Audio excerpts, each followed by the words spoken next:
미니두니 구독자 여러분 안녕하세요. 오늘도 재밌는 책 두 권과 함께 돌아왔습니다. 첫 번째로 소개해드릴 책은 북로드에서 제공을 받은 유다의 키스라는 책인데 이 책이 출간되기 전에 제안을 받고 어떤 책인지에 대해서 간략하게 줄거리만 보고 이 책을 제공받게 되었는데 출간되자마자 바로 1위를 하더라고요. 그래서 역시 북로드의 이 스토리 콜렉터 시리즈가 정말 많은 분들의 취향을 저격하는 작품이구나 하는 생각이 들었고, 두 번째로 소개해드릴 작품은 낯선 자의 일기라는 책인데 제가 도서관에서 희망도서 구매 신청을 해서 받아본 작품입니다. 지난 영상에서 죽인 남편이 돌아왔습니다. 이 책과 함께 제가 신청을 해서 받아봤는데 2021년에도 제가 동네 도서관에서 열심히 도서 구매 신청을 해서 받아본 작품 중에 마지막이 된 작품이에요. 그래서 내년 또 새로운 한 해가 시작되면 또 열심히 희망도서 구매 신청을 해서 여러분과 함께 공유하도록 하겠습니다. 오늘은 이렇게 두 권을 소개를 해드릴 건데 제가 지금 이 책들은 다 반 이상 읽고 있어요.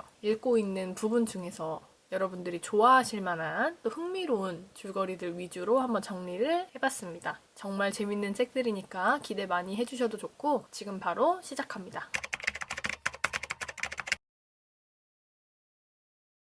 오늘의 다독다독 책순위 처음으로 소개해드릴 작품은 아나 그루의 작가의 유다의 키스입니다. 이 책은 제가 북로드에서 제공을 받은 책인데 덴마크 작가님의 책이에요. 아나 그루의 작가님. 이 작가님의 작품을 제가 처음 소개를 하게 되었고 이 유다의 키스라는 작품을 통해서 작가님들의 전작을 또 한번 정리를 해봤어요. 오늘 소개해드리는 이 유다의 키스라는 책은 단 소메르달이라는 인물이 주인공이 되는 시리즈의 두 번째 작품이에요. 단 소메르달이라는 사람은 이름이 좀 어려운데 단이라고 부를게요. 이 단이라는 사람은 그래픽 디자이너부터 광고 기획자까지 굉장히 잘 나가던 사람이었는데 번아웃을 겪은 뒤에 탐정으로서 숨은 재능을 발견을 하고 약간의 아마추어 탐정 느낌이 나는데 그렇게 혼자 사건을 해결해 나가는 인물이에요. 이 사람이 처음으로 등장했던 게 작가님의 책 중에 이름 없는 여자들이라는 작품이 있었고 그 작품이 1탄, 이제 단 시리즈의 1탄이었고 단 시리즈의 2탄이 오늘 소개해드릴 유다의 키스라는 작품입니다. 단 소메르달 시리즈가 굉장히 많은 사랑을 받아서 작가님이 계신 덴마크 외에도 많은 나라에서 사랑을 받았던 작품입니다. 이름 없는 여자들이라는 작품을 저도 잘 몰라서 한번 찾아봤더니 단이라는 인물과 단의 친구는 수사관인데 플레밍 토르프라는 남자가 있어요. 그래서 이 둘은 친구인데 친구인 수사관의 도움을 받아서 자신도 약간 사건을 해결하려고 하는 그런 아마추어 탐정, 이런 성격으로 이야기가 진행이 됩니다. 이름 없는 여자들에서는 그냥 친구의 사건을 구경하면서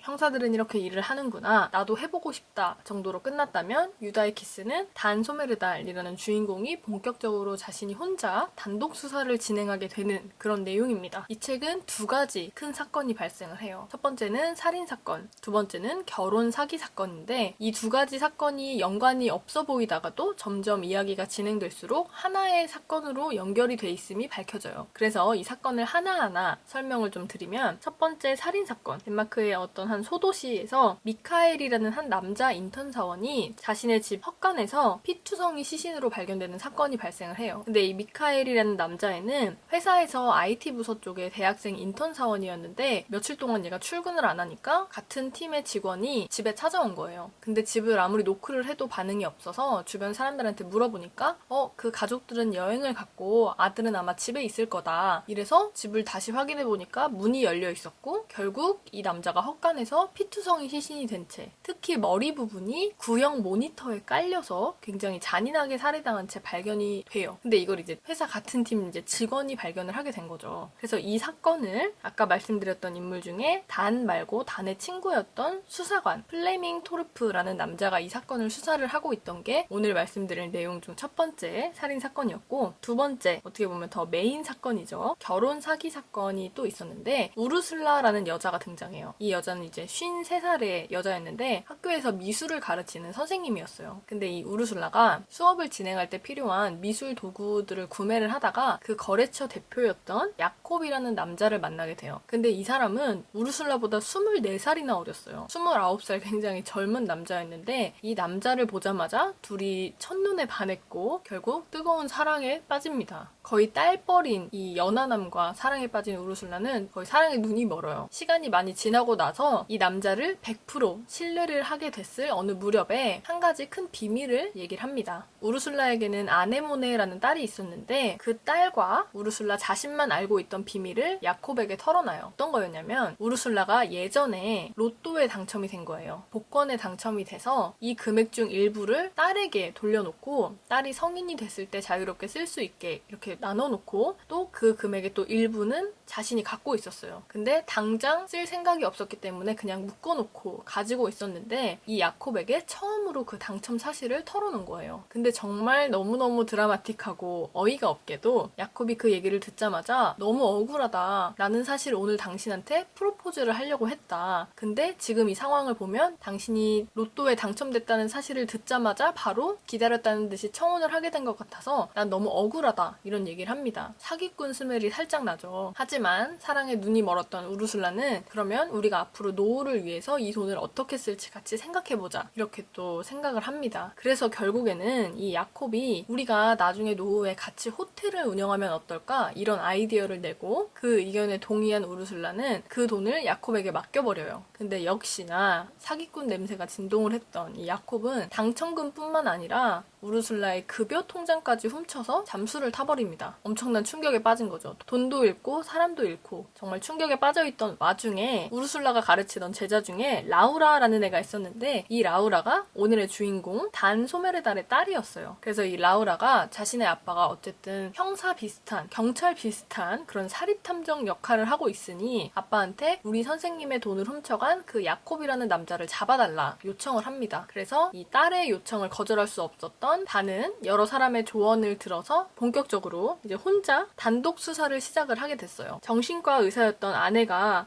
왠지 중장년 싱글들이 많이 찾는 데이트 파트너 주선 사이트 같은 데를 찾아보면 아마 야콥에 대한 증거를 찾을 수 있을 거다. 한번 찾아봐라. 이런 조언을 해서 그 조언을 바탕으로 본격적으로 야콥을 잡기 위한 수사가 진행이 됩니다. 근데 여기서 주인공인 단 소메르달이 단독 수사를 하고 있는 결혼 사기 사건과 그의 단짝 친구인 수사관 플레밍 토르프가 수사를 하고 있는 인턴 사원 살인사건, 이 두 사건이 과연 어떤 사건으로 묶여 있는지, 어떤 공통점을 가지고 있는지를 생각해보면서 보면 굉장히 재밌을 것 같은 작품이에요. 유다의 키스 줄거리는 이렇게 되는데 제목의 의미가 뭘까 생각을 해봤는데 이게 약간 비유적인 표현이에요. 성경에서 나온 말인데 예수의 12제자 중에서 가롯 유다라는 사람이 있었어요. 굉장히 이제 예수를 잘 따르는, 예수에게 충성을 다하는 그런 제자 같았지만 그 사람이 결국 예수를 팔아 넘기는 배신을 한 인물이거든요. 그래서 여기서 이 유다의 키스라는 뜻은 친절을 가장한 배신 행위라는 의미를 지니고 있어요. 그래서 유다의 키스 하면 누군가 앞에선 친절하게 상냥하게 모든 걸 다 주는 것처럼 하지만 결국에는 배신을 한다. 이런 의미가 담긴 제목입니다. 제가 맨날 잔인한 살인사건을 다루는 장르 소설을 많이 보다가 이 작품은 코지 미스터리라고 해서 피나 폭력, 어두움, 비관주의 같은 것을 다루는 것보다 낙관적인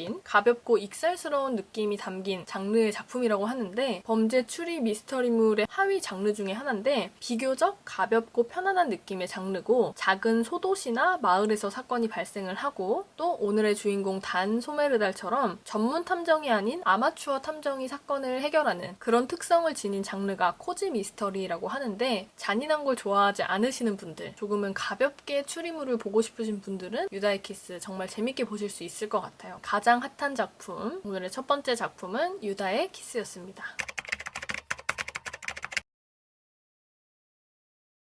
오늘의 다독다독 책순위 두 번째로 소개해드릴 작품은 엘리 그리피스 작가님의 낯선 자의 일기입니다. 이 책은 올해 8월에 나온 책이고 엘리 그리피스 작가님은 원래 출판사 홍보팀에서 일을 하다가 저랑 비슷한 업무를 하고 계신데 출판사 홍보팀에서 일을 하시다가 범죄 소설을 본격적으로 집필을 시작하셨다고 해요. 이분의 작품의 특성들을 알아보면 굉장히 장편 시리즈들이 많아요. 아마추어 탐정인 법의학 고고학자 루스 갤로웨이라는 인물을 중심으로 한 시리즈는 13권이나 되고요. 매직맨을 주인공으로 한 범죄 소설 시리즈는 5권이 있어요. 이렇게 장편 시리즈물을 많이 집필을 하셨는데 낯선 자의 일기는 작가님의 독립적인 작품으로서 작가님의 단편 소설이 그렇게 많지 않은데 오늘 소개해드릴 소개해드릴 낯선 자의 일기는 작가님의 단편소설 얼마 없는 작품 중 하나입니다. 이 책의 장르에 대해서 먼저 말씀을 드리면 비블리오 미스터리라고 되어 있는데 제가 이게 뭔가 해서 또 찾아봤어요. 책과 기록 문서, 고전 문헌에 얽힌 수수께끼를 풀어내는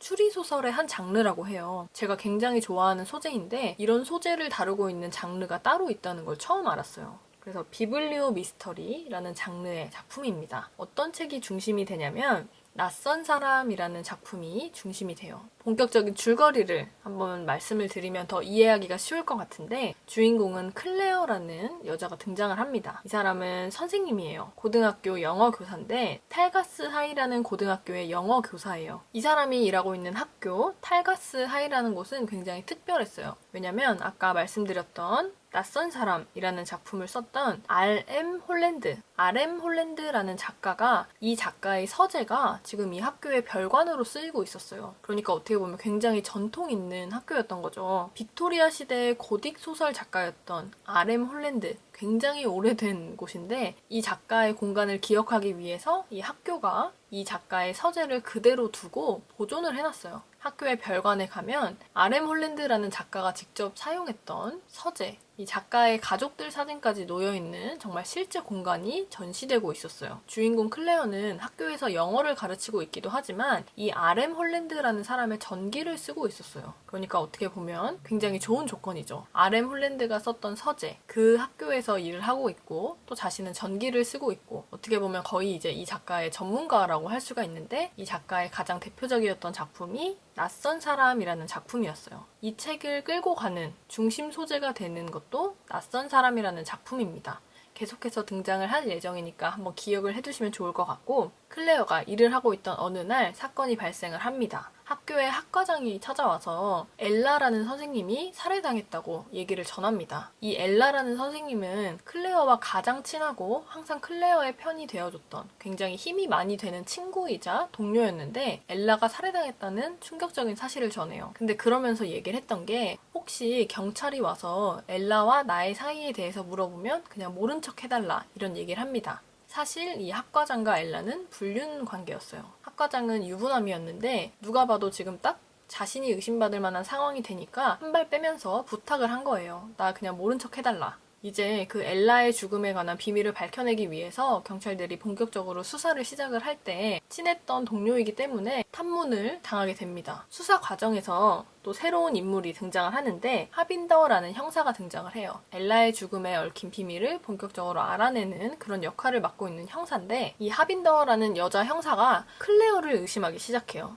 왜냐면 엘라와 클레어는 함께 일을 시작을 했는데 엘라가 조금 더 많은 돈을 받으면서 일을 하고 있었고 어떻게 보면 일을 더 잘해서 인정을 받았어요. 근데 엘라가 죽고 나서 그 일들을 다 클레어가 맡게 됐거든요. 그러니까 경찰이나 형사가 봤을 때는 엘라의 죽음으로 가장 큰 이득을 얻는 건 클레어다 라고 생각을 해서 클레어를 집중적으로 탐문을 하기 시작을 합니다. 자신의 가장 친한 친구를 잃고 굉장히 당혹스러운 상태였던 이 클레어는 수사 과정에서 충격적인 얘기를 들어요. 엘라가 살해될 때 엘라의 시신 옆에 의문의 메모가 남겨져 있었는데 지옥은 비었다 라고 쓰여있는 메모였어요. 근데 그 내용은 클레어가 전기를 쓰고 있던 RM 홀랜드의 대표적인 작품 낯선 사람에 나오는 문구였는데 이 문구가 언제 등장을 하냐면 작품 속에서 범인이 살인을 저지를 때마다 그 시신 옆에 남겨둔 메모였어요. 누군가 의도해서 이 엘라를 죽인 거다. 그리고 낯선 사람이라는 작품을 이용을 했다. 이렇게 충격적인 사실을 밝혀냅니다. 경찰인 하빈더가 봤을 때는 이 작가와 작품은 클레어의 전문인데 이걸 활용했다면 클레어를 조금 더 의심해봐야겠다라는 상황까지 왔어요. 클레어가 범인으로 몰리고 있던 와중에 또 한 번의 살인사건이 발생을 합니다. 학교 별관으로 쓰여지고 있던 이 RM 홀랜드의 서재에서 한 사람이 죽은 채 발견이 되는데 이 사람은 바로 자신에게 엘라와의 관계를 말하지 말라고 했던 학과장이었어요. 학과장도 죽은 채 발견이 된 거예요. 그래서 지금 클레어가 생각했을 때 가장 유력했던 범인이 죽었고 또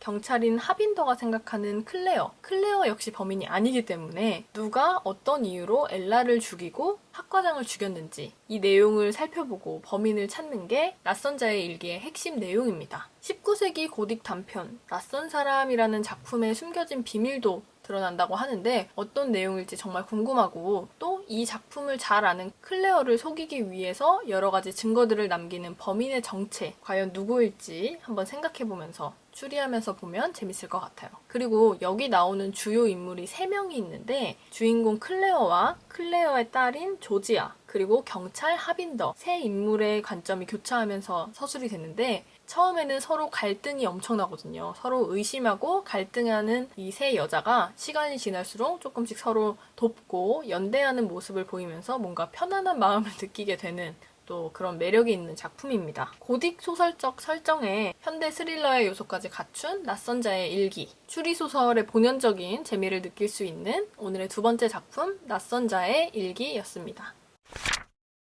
오늘 소개해드린 두 권의 작품 재밌게 보셨나요? 제가 북로드의 스토리 컬렉터 시리즈를 굉장히 좋아하는데 정말 이해가 잘 되고 또 참신하고 새로운 소재들이 많이 등장하는 작품이라서 여러분도 재밌게 보실 수 있을 것 같고 두 번째로 소개해드렸던 낯선 자의 일기 역시 제가 좋아하는 고전 작품들과 현대적인 스릴러 요소들의 콜라보 굉장히 제가 또 좋아하는 느낌의 작품인데 다독다독 책순이를 좋아하시는 구독자 여러분들 모두 재밌게 보실 수 있을 것 같아요. 다음 주에도 또 재밌는 책 준비하고 있으니까 기대 많이 해주시고 오늘 영상 봐주셔서 감사합니다. 다음 영상에서 또 만나요. 안녕.